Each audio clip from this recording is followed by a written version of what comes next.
Olá, alunos do segundo ano, estamos aqui em mais uma semana do PET volume 2, agora é na semana 2. E em geografia nós vamos falar hoje sobre o trabalho no campo. Falamos um pouco da história da agricultura, né, na semana passada, e hoje o nosso tema é muito interessante, porque ele tem muito a ver com a nossa região, com o que a gente vive, né, no nosso dia a dia. Então vamos ver conceitos muito usados, muito falados e que muitas vezes as pessoas não sabem diferenciar. Vamos dar uma decifrada nisso hoje. Tenho certeza que todo mundo vai adorar essa aula, ok? E olha só, meu canal tá de vinheta nova, vocês vão ver agora. E ela foi feita pelo grande Samuel Lange, meu conterrâneo aqui, e aluno de nossa escola, hein? Se você precisar de algum serviço mais aprimorado de edição e design de vídeos, contrate, que você vai gostar muito. Veja aí agora, daqui a pouco a gente volta.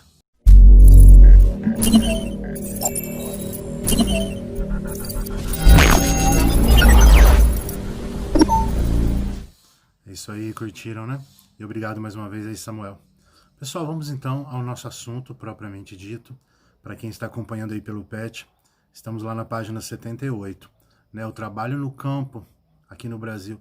Você sabe que o Brasil tem hoje quase 18 milhões de trabalhadores rurais. É um pouco mais de 20% do nosso PEA. O que é PEA? É a população economicamente ativa. São aquelas pessoas em idade de trabalhar, né? Muitos estão trabalhando, alguns estão desempregados, mas são pessoas realmente em idade de trabalhar. Então vejam que é uma parcela, não muito grande, né? Infelizmente, com o passar do tempo, o setor primário ele foi diminuindo, né? As pessoas que trabalham no campo, né? Na agricultura, na pecuária, são bem menos do que tinha antigamente. E dessas quase 18 milhões, a maioria são pequenos proprietários de terra, né? Aquela mão de obra familiar, pessoas que produzem para o seu próprio sustento. O máximo que acontece quando é uma agricultura mais extensiva, né? Quando tem maiores espaços, de repente essas pessoas vão para trabalhar para outras pessoas ali da região. Isso acontece bastante, né? Então, em sua maioria, são pequenos e médios proprietários. Só que o trabalho no campo, ele se desenvolve de várias maneiras. Bom, então, de acordo aí com a forma, com as relações de trabalho aí do homem do campo, nós temos as seguintes situações. O poceiro. O poceiro é aquele que recebe terras ou ocupa terras cedidas pelo governo e ali ele vai ocupar para produzir, né? Depois a gente vai falar um pouquinho de reforma agrária, mas tem tudo a ver. Então esse é o poceiro. O parceiro já é diferente. É tipo uma parceria mesmo entre o dono da terra e um trabalhador rural, onde o dono da terra vai ceder ali o espaço, né, a terra, e o trabalhador rural entra com a sua força de trabalho, ou seja, com a mão de obra. E aí, dependendo do contrato entre eles, é que vai ver a porcentagem da produção, o que vai aí para cada um, certo? Os pequenos proprietários, né, os pequenos produtores, são aqueles que realmente, como o próprio nome está dizendo, eles têm uma pequena quantidade de terras, geralmente é o que nós chamamos de agricultura familiar, onde essa pessoa trabalha ali na sua terrinha, né, no seu espaço, e vai produzir para o seu sustento, né, a chamada agricultura de subsistência. Né, a produção é ali para a sobrevivência da sua família. Se tiver algum excedente, né, se sobrar um pouquinho, esse excedente é vendido, então ele ainda lucra um pouquinho com o que sobra. O arrendatário é aquela pessoa que de repente não possui terras, né, mas ele tem o maquinário, ele tem o equipamento além da mão de obra. Então é como se ele alugasse, né, ele arrendasse aquela terra de alguém e ali ele vai pagar essa espécie de aluguel ou com parte da produção ou mesmo em dinheiro. Aí depende do firmado, né, do que for estabelecido entre as duas partes. Os assalariados permanentes é aqueles que são mais, é um serviço mais estável, né? Ele tem mais estabilidade. Então, ou seja, ele não tem aquele prazo já determinado. Ele é, por exemplo, um funcionário de uma grande fazenda e que está ali contratado sem data, digamos assim, de fim, né? Então já tem uma certa garantia, que é o contrário do assalariado temporário, que acontece muito aqui na nossa região. Essas pessoas que vêm de outros lugares só para aquela determinada colheita, né? Então já existe um contrato aí com um tempo pré-estabelecido, ele tem já um final pré-estabelecido, né? Por isso a palavra temporário. Vamos falar agora dos não remunerados. E os não remunerados têm duas situações aí. A primeira também é uma velha conhecida nossa. É aquela situação em que acontece muito aqui em nossa cidade, por exemplo, já que vivemos da cultura do café, onde os filhos ajudam os seus pais. Então eles vão ali trabalhar nas terras dos próprios pais, eles não vão receber nada por isso, né? Porque é o sustento de sua casa, é o que traz ali a comida para suas mesas, né? Então eles trabalham para suas próprias famílias, né, e não recebem salário por isso. É diferente daquela situação, por exemplo, o trabalho escravo, que por mais que seja proibido no Brasil, a gente sabe ainda o que acontece, é uma prática criminosa. Alguém que é forçado a trabalhar e não recebe nada por isso, né? Não tem nenhum tipo de salário ou comissão nem nada. Então isso é ilegal, não pode acontecer. Mas é uma outra situação, tá? Não tem nada a ver com essa questão familiar. Estrutura fundiária é a maneira como as terras estão distribuídas aí pelo país ou pelo nosso estado. E é uma situação muito séria, porque a estrutura fundiária no Brasil ela é muito irregular, ela é muito injusta, né? É aquela situação onde pouca gente é dona de muita terra e a grande maioria não tem nada. Ela está associada com aquela situação, infelizmente, muito ruim do nosso país, da má distribuição. Então, a estrutura fundiária aqui no Brasil ela é muito mal distribuída, né? Pouca gente, então, tem aqueles grandes latifúndios, né? Que a gente vai falar daqui a pouco o que é um latifúndio.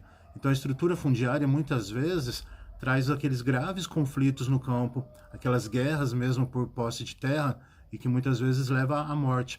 Né? De repente, então, os grandes fazendeiros vão passando ali as suas terras de pai para filho, e muitas vezes elas vão vendo aqueles vizinhos que estão falindo e vão lá e compram suas terras por um preço pequenininho e vão enriquecendo cada vez mais e vão juntando cada vez mais de terras, né? E a estrutura fundiária do Brasil também muitas vezes vem trazendo aquela discussão da reforma agrária, é onde o governo pega terras improdutivas, né, desses grandes latifundiários para doar, para dar posse naquele que nós falamos lá no comecinho, para os poceiros, né? E claro que isso também gera muita encrenca, muito conflito, porque o dono da terra, mesmo que ele não está usando naquele momento, ele não quer ceder e vira toda uma verdadeira guerra, como eu disse agora há pouco. Então essa é a estrutura fundiária, infelizmente, atual do nosso país. Já a questão dos latifúndios, são grandes propriedades rurais, geralmente ela tem 600 hectares, e o hectare ele tem 10 mil metros quadrados, né? Então, para ser considerado um latifúndio, e geralmente nos grandes latifúndios, a gente vê aquela situação da pecuária extensiva, onde o gado fica solto, né? A agropecuária extensiva, onde são empregadas técnicas mais básicas, né? E o gado, no caso da pecuária, fica solto.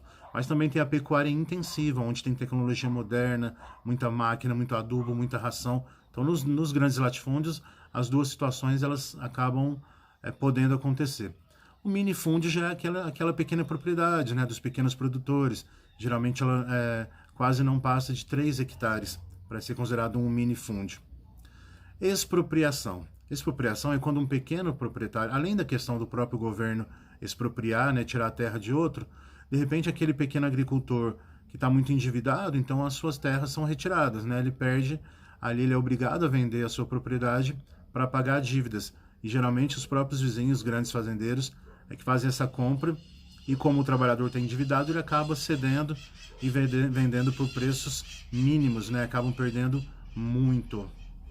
Gente, aquela questão também que eu falei de trabalho escravo, infelizmente ela realmente pode acontecer no campo. É ilegal, né? Não deveria acontecer, mas às vezes acontece. Às vezes os trabalhadores são aliciados com falsas promessas, são chamados ali achando que vão ganhar bons salários, vão ganhar parte das terras, e quando vê, eles são chamados para dizer que eles estão com muita dívida e que eles não podem sair dali enquanto não pagar a dívida. Ele acaba trabalhando nessa desculpa que ele está pagando ali a sua dívida com o patrão, ele não pode fugir, que geralmente tem guardas ali armados, né? E eles não têm direitos nenhum a nada. É o verdadeiro trabalho escravo. Os capangas, né, ali armados ficam vigiando para que eles não fujam. Em pleno século XXI, isso ainda acontece. Muitas vezes nos estados do Pará, Mato Grosso e Goiás aqui do nosso país, infelizmente a gente ainda tem esses relatos, certo? O texto aí do PET, ele termina com um gráfico que infelizmente está muito embaçado, mas ele mostra que cada ano que passa, os trabalhadores rurais do Brasil infelizmente estão diminuindo. Mesmo os grandes e até os pequenos, né, infelizmente acontece essa diminuição.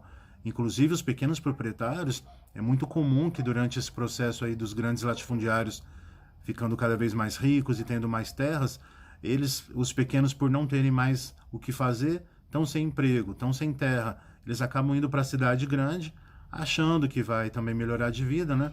É o tal do êxodo rural, que muitas vezes também é mais uma ilusão, né? Chega na cidade grande e não tem emprego, do mesmo jeito não tem onde morar, aí onde a gente vê a questão da favela, das grandes cidades aumentando cada vez mais, e começou aí nessa época justamente da industrialização, onde as pessoas acharam que mudando para a cidade iam melhorar de vida.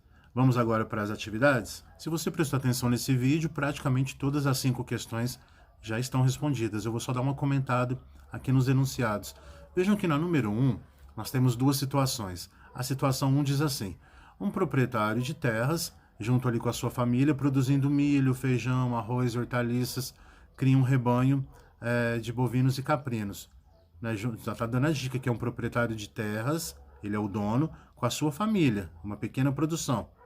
Na situação 2, nesse mesmo vale, existe uma outra propriedade rural em que é uma empresa, já está dizendo que a empresa produz banana com mão de obra assalariada. Então já é uma empresa que tem funcionários. Então vamos ver daquele comecinho que situação que é essa na situação 1 e que relação que é essa na situação 2. A gente falou agora há pouco. Ok? Então na letra A, vocês vão contar quais são essas relações de trabalho aí, dessas que eu falei agora há pouco na listinha. Na pergunta B, que tipo de agricultura que está sendo praticada tanto na situação 1 quanto na situação 2? E qual que é o destino da colheita? Para onde vai a produção? Tá bem fácil essa, né? Questão 2. Há favelas gigantescas geradas pelas monoculturas. Também falei agora no finalzinho. Você vai interpretar essa afirmação de um líder camponês, considerando aí a questão da expansão das propriedades agrícolas no país. Né? Conforme as propriedades estão se expandindo, estão crescendo, né? Vai gerando aí uma falta de moradias. Falei agora há pouco, tá fácil, né? Você vai explicar também o termo latifúndio, também está naquela listinha que eu falei agora há pouco. Agora, para responder a 3 e a 4, você vai olhar essa charge. Terra para todos. É uma ironia, né? Já tem uma ironia nesse terra para todos. Então você vai explicar aí na número 3 como que essa ironia tem a ver com a realidade da estrutura rural brasileira. Tem tudo a ver, né? A pessoa está sendo irônica para denunciar aí a situação da nossa estrutura agrária. Que situação que é essa? 4. Qual que é o aspecto evidenciado aí na charge? O aspecto, né, do campo brasileiro, a situação do campo brasileiro que foi representada aí nessa charge. Também falei agora há pouco. Na 5 você vai ler o poema, é um trecho do Morte e Vida Severina, do João Cabral de Melo Neto, e você vai responder: identifique 2 aspectos da nossa questão agrária do Brasil que foi aí que está subentendida na letra desse poema. Qualquer coisa, ó, chamem o professor aqui no privado, tirem suas dúvidas, tá? Mas antes de procurando respostas no Google, dá uma pensada, tá muito fácil, beleza? E não esquece de curtir o meu canal. Indique aí para os seus amigos, indique para os alunos das outras séries, que tem outros vídeos aí para as outras séries também, tá? Então se inscreva e ative aí as notificações para você receber o próximo. Dá essa moral aí pra gente, tá? Até a próxima.